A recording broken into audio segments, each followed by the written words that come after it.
네, 우리 또 소중한 생명 그리고 또 구원의 드라마를 이렇게 함께 나누었습니다. 세례와 학습 그리고 유아 세례 또 입교에 포함된 모든 일들은 하나님께서 우리를 구원하시는 과정 속에서 우리를 세우시는 하나님의 인도하심이며 거룩함, 성화를 이루는 하나님의 역사의 과정임을 믿습니다. 이를 통해서 우리도 더 큰 은혜 안에 거하고 우리의 자라나는 모든 믿음의 세대에게 하나님께서 인도하고 계심을 믿습니다. 특별히 오늘 이 가정의 달이고 또 바쁘죠. 현수막에 걸쳐있는 내용을 보시면 여러분이 얼마나 이 5월달을 바쁘게 살아야 되는지를 기억할 수가 있을 것입니다. 다음 주에는 다 모인 데이뿐 아니라 어버이 주일, 중간에 어버이 날도 있고요. 그리고 5월 15일은 스승의 주일, 그리고 또 그 다음 3일 후에는 스승의 주일이 됩니다. 그리고 그 이틀 후에는 20일은 부부의 날이 됩니다. 21일이 부부의 날이 된 것은 둘이 합하여 한 몸을 이룬다 그래서 부부의 날이 됩니다. 하여튼 5월은 굉장히 바쁘고 그리고 많은 일들을 우리 가정이라는 이름 하에 해야 되는 그러한 달이 됩니다.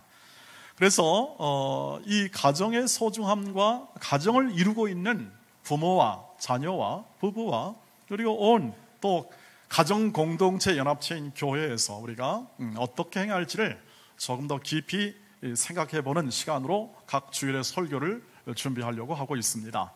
오늘은 부모들에게 대하여, 다음 주일은 자녀들에게 대하여 하나님이 어떻게 말씀하시는가, 그리고 그 다음에는 우리의 부부들에 대하여 어떻게 말씀하시는가를 차례대로 보면서 하나님께서 말씀을 통하여 이 시대에 우리의 부모들과 또 자녀들과 부부들과 그리고 모든 믿음의 형제 자매들에게 행하는 하나님의 가정을 향한 뜻을 함께 나누어 보고자 합니다.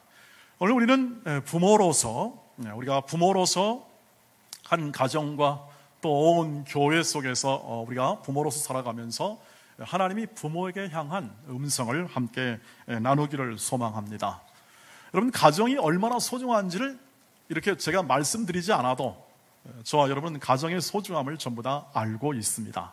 가정이라는 것이 생명의 근원이고 우리는 가정을 통하여 생명을 보여야 할 뿐 아니라 양육되고 성장하고 사회인이 되고 그리고 교인이 되는 그런 가정을 밟아왔습니다. 그만큼 가정은 소중합니다. 그리고 그 가족 안에서 일어나는 모든 것 중에 특별히 부모로서는 자녀 양육에 관한 것이 우리의 인생에 있어서 상당 부분, 아니 절대적 비중을 차지하고 있는 것을 우리는 익히 잘 알고 있습니다. 그런데 뜻밖에도 성경은 자녀 양육에 대한 이야기를 그렇게 많이 하고 있지는 않는 것 같습니다. 명시적으로 분명하게 자녀 교육을 이렇게 해야 된다라는 것에 대하여 좀 시원하게 그냥 1부터 시작하여 10까지 단계적으로 모든 것을 전부 다 잘 알려주어서 그 단계만 밟아가면 자녀 양육이 잘 되게끔 하나님이 잘 가르쳐 주신다면 얼마나 좋을까요? 제가 뜻밖이라고 말씀을 드렸습니다. 우리의 예상과는 달리 자녀 양육에 대한, 자녀에 대한 우리의 자세나 태도에 관한 혹은 자녀 양육법에 대한 것은 이 세상을 보면 어마어마한 정보가 넘쳐 흐릅니다. 서점에 가면 또 각 대학에는요, 자녀를 어떻게 양육하는가, 아동을 어떻게 양육하는 데에 대한 수많은 연구와 그리고 또 정보와 지식이 넘쳐나고 있습니다. 서점에 가보면 자녀 양육에 대한 코너가 따로 있어가지고 그것을 통하여 어떻게 기를지에 대한 세세한 부분까지 엄청난 돈을 들여가면서까지 그것을 잘 알려주려고 노력하고 있고 각종 연구소나 세미나가 얼마나 많은지 모릅니다. 근데 성경은 사실상 직접적으로 명시적으로 얘기한 부분은 몇 구절밖에 되지 않습니다. 그래서 제가 뜻밖이라고 말씀을 드렸습니다. 왜 그럴까요? 먼저 우리가 하나 기억할 것은 이 자녀 양육을 기억해서 부모로서 뜻밖에도 이 자세한 내용을 여러 장에 걸쳐서 강조하거나 또 정보를 주는 것이 아니라 성경 전체에서 이것은 기본적으로 이 모든 우리의 생명과 삶과 우리의 미래까지 하나님의 인도하심 아래에 있다 하는 것을 전제하기 때문에 그렇습니다.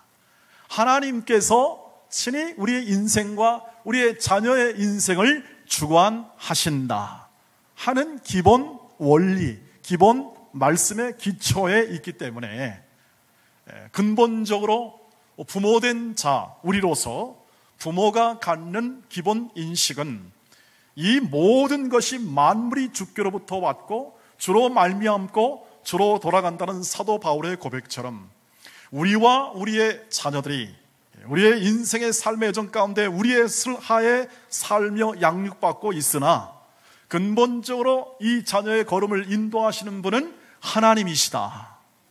그러면 우리는 부모로서 어떻게 행할 수 있을 것인가에 대한 가장 기본적이고 원리적인 몇 가지만 하나님은 얘기를 하고 있으시다고 하는 것이죠.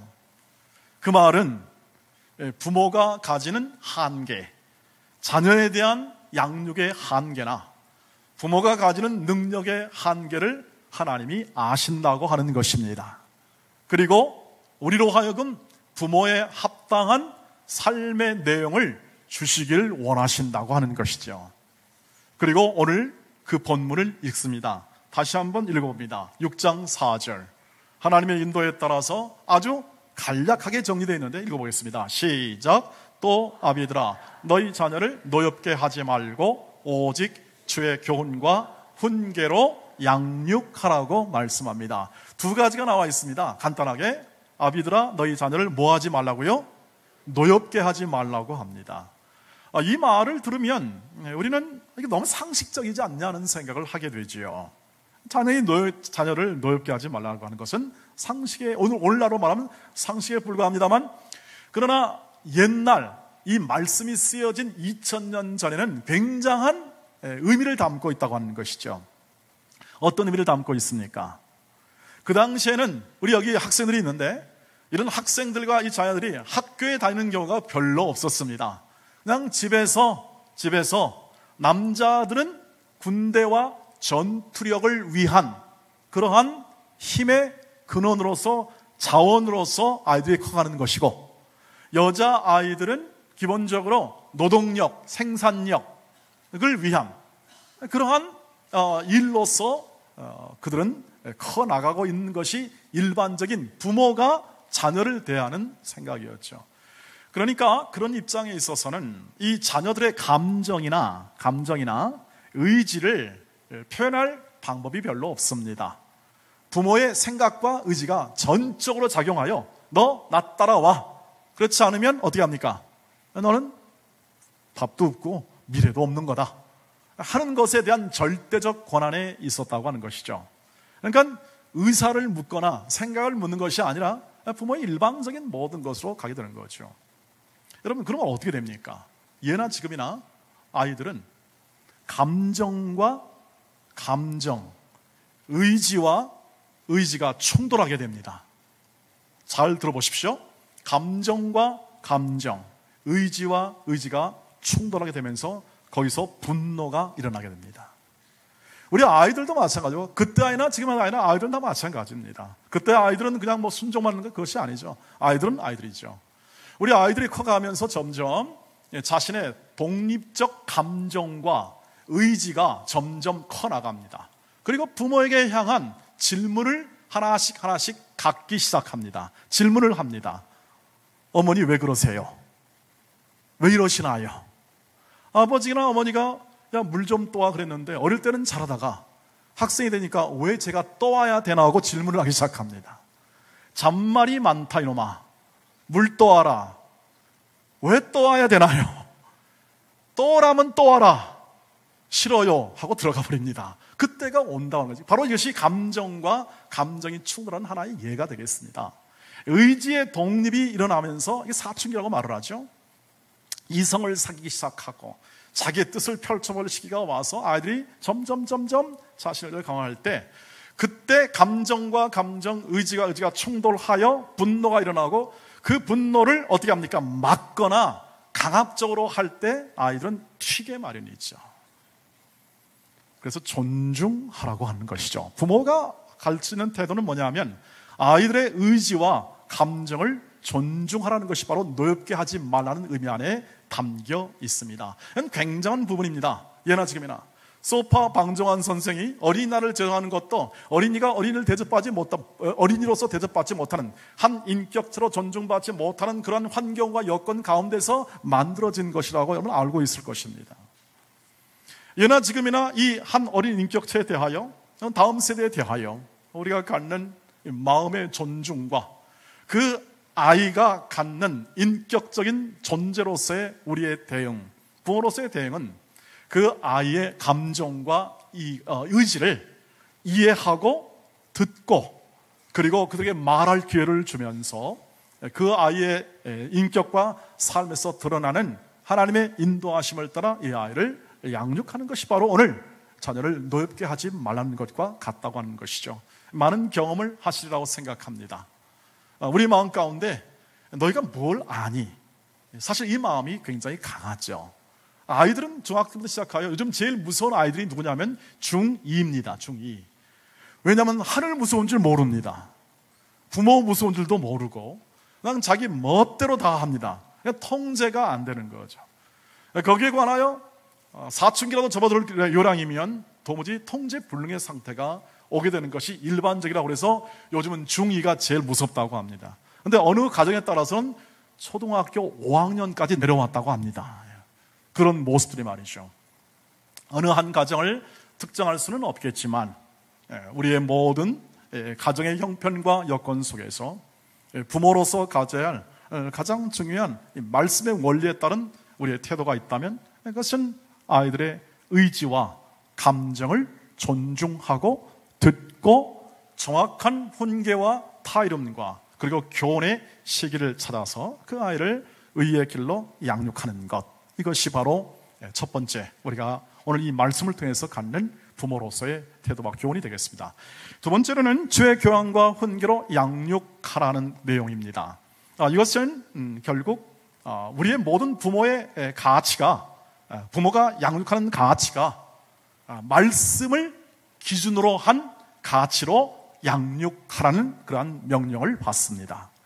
왜 이 말을 하는가 하면, 뒤집어 말하면 그 당시 대부분의 부모들은 세상이 주는 가치를 통하여 이 자녀를 양육하는 세상적 가치에 기준하여 모든 것을 자녀를 일구어왔음을 우리가 상상할 수가 있습니다. 그것은 지금도 마찬가지죠. 지금도 부모들의 모든 삶의 내용이 세상과 밀접하게 연결되어 있어서 우리는 세상의 가치를 받습니다. 세상의 가치가 중심이 됩니다. 그러면 세상의 가치란 뭐냐에 대하여 부모들이 알고 있어야 할 명확한 지침이 하나 있습니다. 여러 가지 내용이 있지만 가장 세상의 대표적인 가치가 뭐냐면 돈의 문제입니다.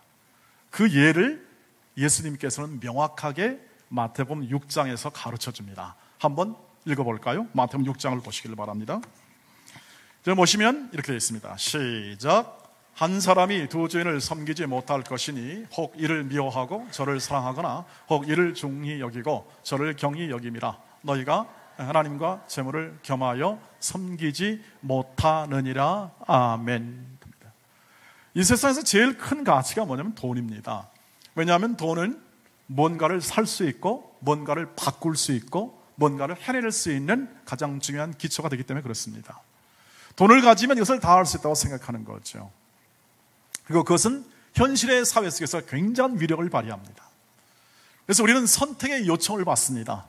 돈이 너의 주인이 되게끔 할 것이냐, 아니면 하나님이 너의 주인이시냐 하는 것까지 선택의 요청을 받습니다. 주님이 하신 말씀은 그겁니다. 부모가 가지는 마음과 태도의 가치 속에서 세상에 있는 모든 삶 속에서 이 요청을 받습니다.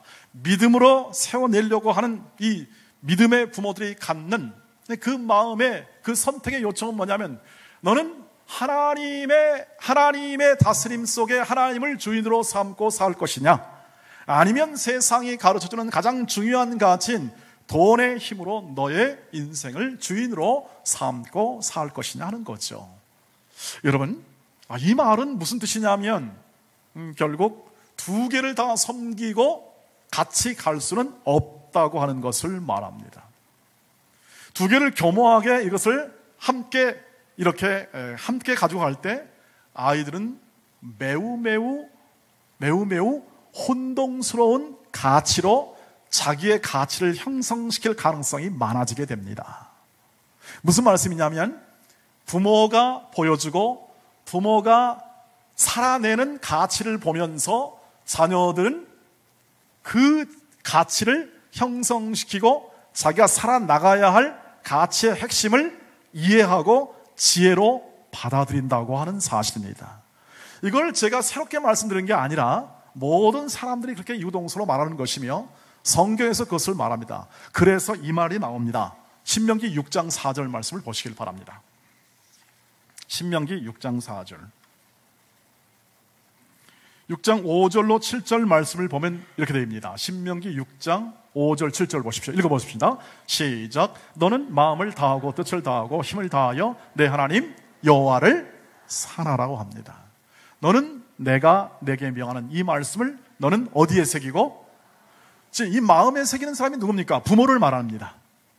부모가 마음에 새기고 라고 말을 합니다.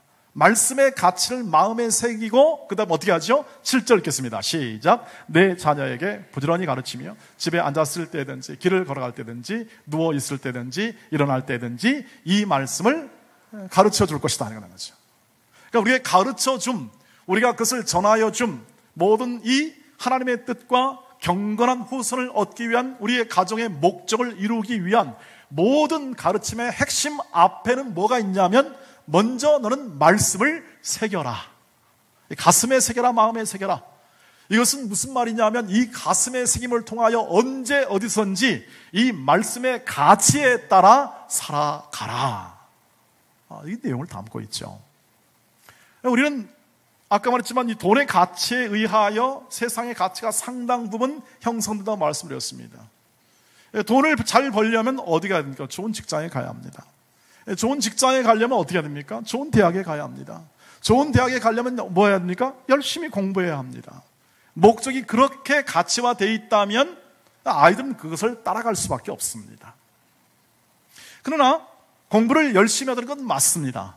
왜냐하면 공부를 열심히 하는 이유가 돈을 잘 벌고 좋은 대학 가서 좋은 환경 가지려고 하는 것에 대한 것만 의미한다면 그것은 절반도 그 의미를 다 갖지 못하는 것이죠.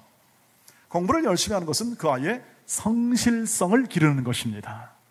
그 아이의 성실성을 기르는 것이지 그것을 가지고 돈을 목적으로 삼아버리면 그 아이는 나중에 커서 그것을 지식을 이용해서 돈을 더 많이 버는 쪽으로만 이용하게 될 것입니다.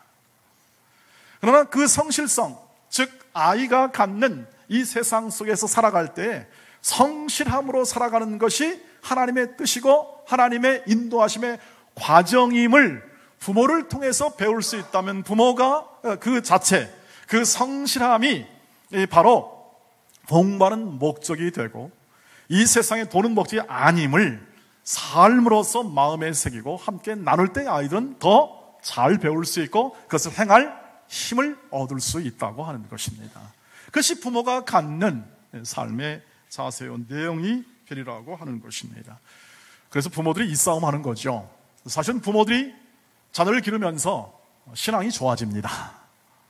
부모를 잘 기르면서 신앙이 좋아집니다. 왜냐하면 부모가 이 싸움을 싸워야 합니다.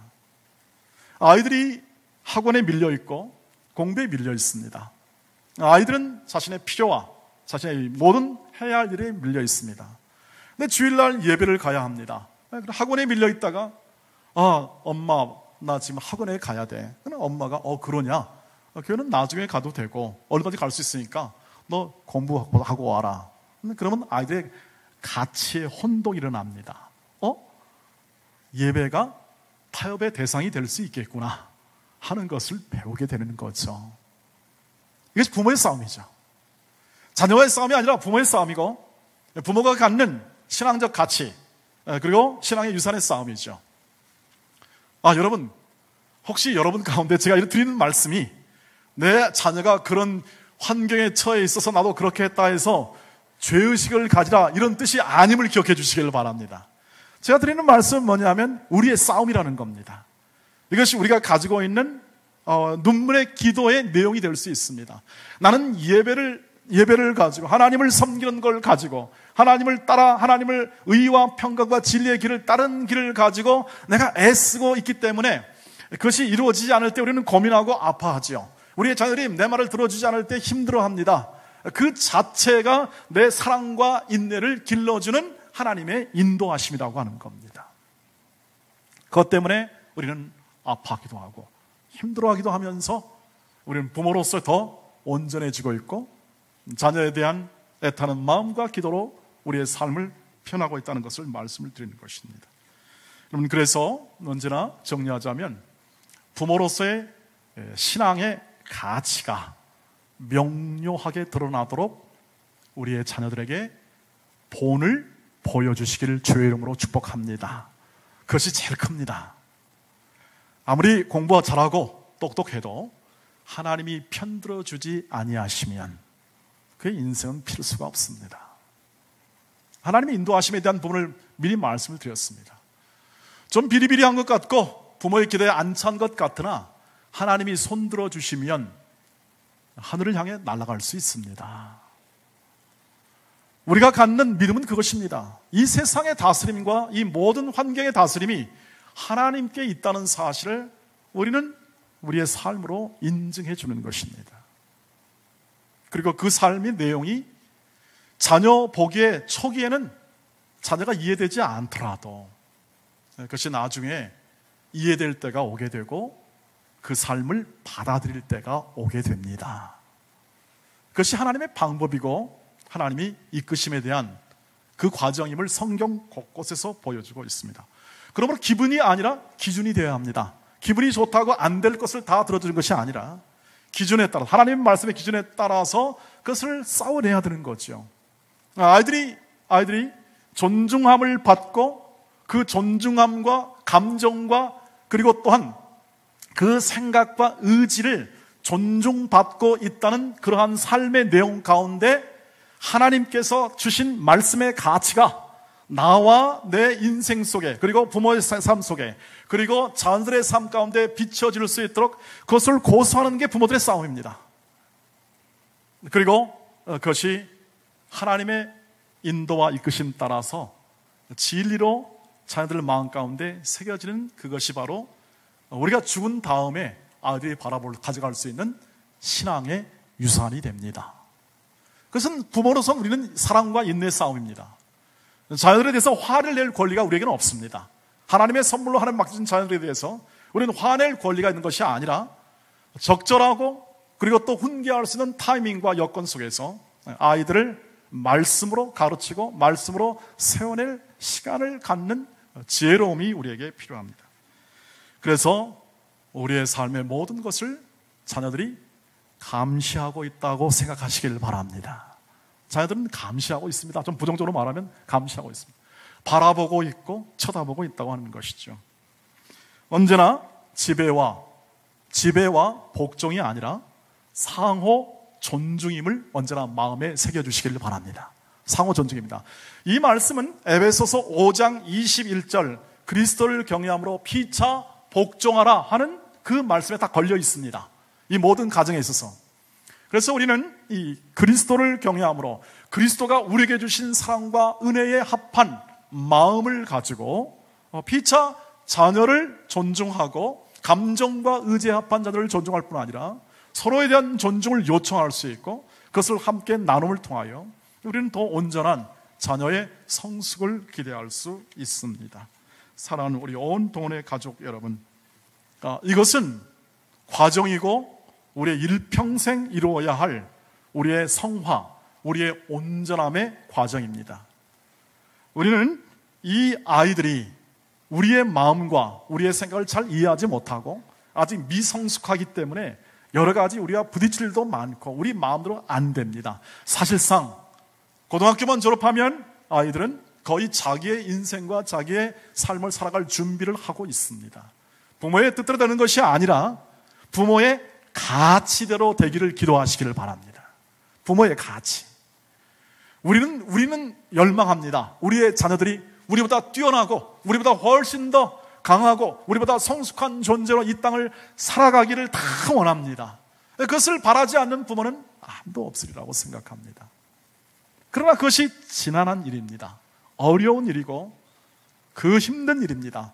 그래서 우리가 눈물을 많이 흘립니다. 자녀들 때문에 눈물을 많이 흘리는 이유는 그것이 쉽지 않습니다. 어려운 일입니다. 더구나 하나님의 말씀의 가치로 그것을 내가 먼저 싸움을 싸우고 가치로 살아내고 내 인생이 하나님이 주관하시는 주인됨을 고백하는 인생을 산다는 것이 그 자체도 어려울 뿐 아니라 그것을 말과 뜻이 잘 통하지 않는 아이들과 함께 그것을 가지고 살아야 한다는 것은 지난한 어려운 일입니다. 그래서 눈물이 납니다.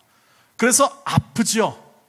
그래서 나보다 더 뛰어나고 더 좋은 사람이 되기를 원하는 사람에 대한 그 부모의 마음, 아비의 마음, 어미의 마음에 대한 힘든 여정이 있습니다. 그러나 그것은 영광스럽습니다. 이 땅에 내 자녀를 키울 수 있고 내 자녀를 사랑할 수 있고 그 아이를 위해서 눈물을 흘릴 수 있고 기도할 수 있음은 우리에게 부모에게 준 하나님의 영광입니다.